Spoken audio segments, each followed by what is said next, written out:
Be ready. 5 seconds. Start. First of all, I am beholden to your foundation for having given me this opportunity to be with you here this day. Your annual lectures have already become extremely popular and useful. I find that a long line of eminent personalities have been speaking to you on the Foundation's annual day. They have presented their points of view to you. They have brought to bear their experiences on the issues of population and development. Going through some of their speeches, I found that there is very little that has been unsaid or remains to be said on this particular subject. Hence, I find myself rather in a very difficult position to propound anything new or worthwhile. It is my handicap also that I do not belong to the profession of those who have been working very hard on this particular issue, and therefore what I would speak to you today will not be anything new, but I will try to minimize the torture of listening to me by trying to be as brief as possible, because I think that it is the only way to earn your goodwill. Well, friends, for some of you who are present here, you know that I belong to a particular school of thought in this country which firmly believes that we have a great future ahead, and I am bullish, I would say, on India.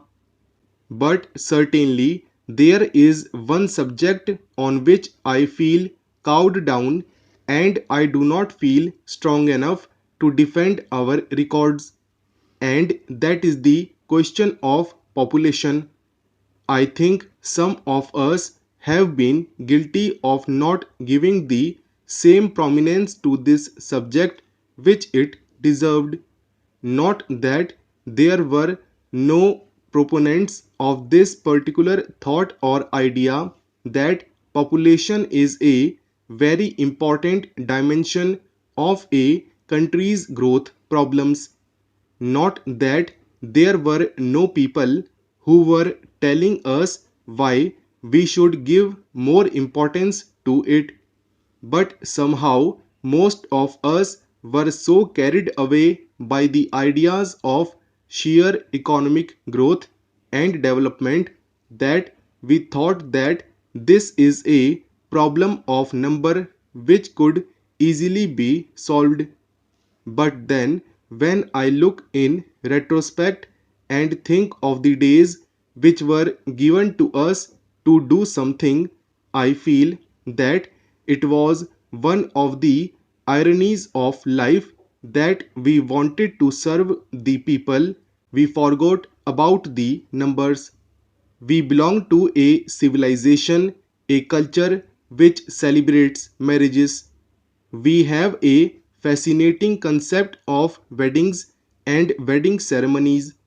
We spend lots of money on sweets and laddus when babies are born. Yet at the same time, we discover what a horrifying figure the people become when the numbers become unmanageable, and therefore we felt that perhaps the developmental side would remain gloomy and dark unless and until the population side is brightened up and looked into in a very different manner from where we have been looking at it. In fact, when you look at the prospects of India with 850 million people already in position, and we are marching towards a mark called billion number of people on this earth, we find that perhaps we will not really be able to take care of the welfare of those great numbers. That is where we feel that we are perhaps caught in a trap. In the language of the economists, it is the Malthusian trap. That is the power of earth to grow to produce what you call the needs of the people will be totally overtaken by the power of the people to expand in numbers. About 200 years ago, when the 18th century was coming to an end, Europe witnessed a similar situation. Hundreds and thousands of people were sleeping in absolute discomfort in the lanes and bylanes of London, Paris, and other places. There was a wave of unrest all over. There were disturbing factors all over. There was a tide which was running so high that people did not know and could not understand as to what its meaning was.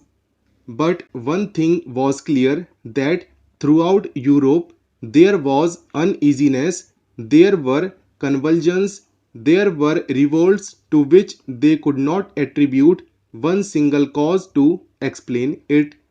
In France, of course, they found some sort of an answer in the failure of its economy and the collapse of its finances.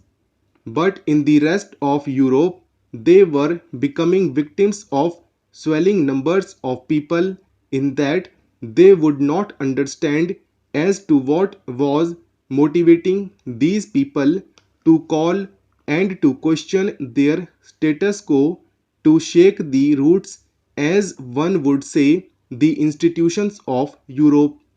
Then there came a discerning man by name Malthus, and he said that this is all happening because the power of the population has overtaken the power of the earth to produce the needs of the people.